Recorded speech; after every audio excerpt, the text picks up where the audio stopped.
Hi cellists! Today we're going to go over the Essential Elements book exercise number 192. And I hear that this is your end of the year final performance piece. So let's go over it really well today. We're going to break it up into line A and line B, but first some more general comments. Of course, we need to look at the time signature, which is 4/4, and our key signature, which has two sharps in it, which must mean we're in D major. So we have our F sharp and our C sharp, which means we're going to be using our third finger on all of our strings, so no second finger today. So let's start with line A. So as you can see, line B starts, and we have to wait 3 beats before we come in on the pickup, the 4th beat of the measure. So we have to listen to them. Bum, bum, bum, bum. And come in with them on that 4th beat.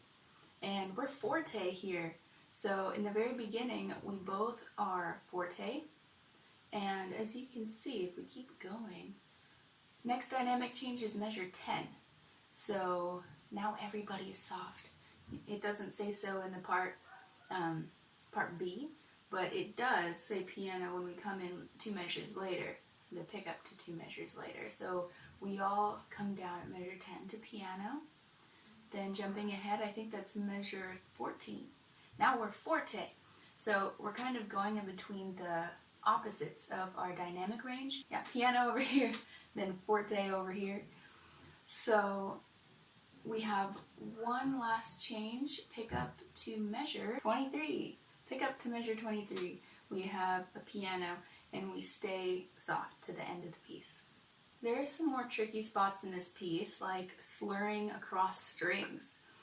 For example, we have measure 3 in line A.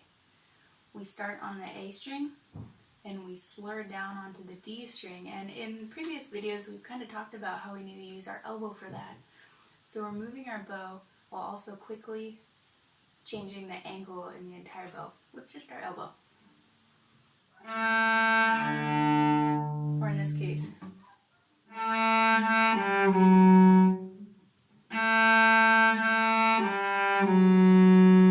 So it's all in the elbow there. Alright, looking ahead, something new. Measure 18. We have a little comma over that rest, which is called a bow lift.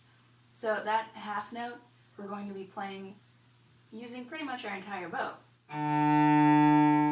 And so our next note is going to be down bow as well, so we have to do a little rainbow all the way back to the frog and start here again. And we're forte at this point, right? So being kind of close to the frog is going to help us create a more big sound. Jumping ahead to measure 22, I'm going to demonstrate how we can move from a very strong forte to a piano in just 1 note difference. So we have the first 3 beats are forte, and then the 4th beat, which are 2 8th notes, is piano. Again. Okay, so it's very immediate, and both cello lines are doing it together. So now let's go over part B. I like to think of this one as a little more straightforward because we have half notes and dotted half notes, but what that means is that we have to be very intentional with what we're doing, right? So we have to be a very strong foundation for the top line to nicely sit on top. We don't want to cover them up because they have the melodic singing line that we want people to hear, but we do have to be very strong and supportive as part B.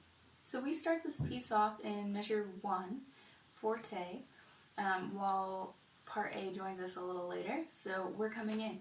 Bum, bum, bum, bum, bum, bum. Very strong, right? And I don't think we have any string crossings in a slurred bow, so we don't have to worry about that, but there are some tricky spots in here. Let's start with measure 13. For example, we have 3 piano quarter notes on the A string, and although we're using such little bow, this bow lift here is very important actually. So, boop, right back to the beginning of the bow here by the frog, because guess what? The next measure is forte, and we're using lots of bow for this. So, although we're pretty close to the frog, don't forget, do that little bow lift. And then we're in measure 14 now. This has kind of a weird rhythm. It is a little unnatural compared to what we're used to playing. Now we have quarter, half, quarter. So let me play that. 1, 2, 3, 4. 1, 2, 3, 4. 1, 2, 3. So go ahead and do those few measures there and get a feeling of that rhythm. Then we have a pickup note with line A, pick up to measure 19. So we have in unison half note, forte, and then 2 eighth notes to pick up to 19. And we're forte, bum, bum, bum. So here we need to be listening with part A because playing an orchestra, of course, is always about listening and being with each other. When we have something in unison, we have to be listening for that so we can play exactly in time with each other at a similar dynamic and things like that. So that's another thing. I encourage you to kind of go through the piece and look for spots that are similar to line A. So that could be dynamics or rhythm or something. So look for those similarities. And then conversely, when we have something like measure 19, they have the singing line here, but we have half notes descending from our D. And although our half notes are important, we can't be belting away on our cello. So because we have such a different line, let's now be conscious of that. Bring it down just a little bit to be mindful of line A. Now, one of the trickiest spots, in my opinion, is actually measure 22. So we have a big dynamic change here from forte to piano in the matter of one note, right?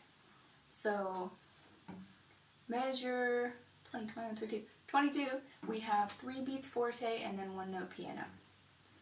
1, 2, 3. So we have to change right there on the E natural. We have F sharp forte, E piano. So immediately we're much softer, we're using a lot less bow, we're easing up off the pressure of the string. So let's go over that measure. 2. And I would recommend even just breaking it down further and doing the F sharp and the E.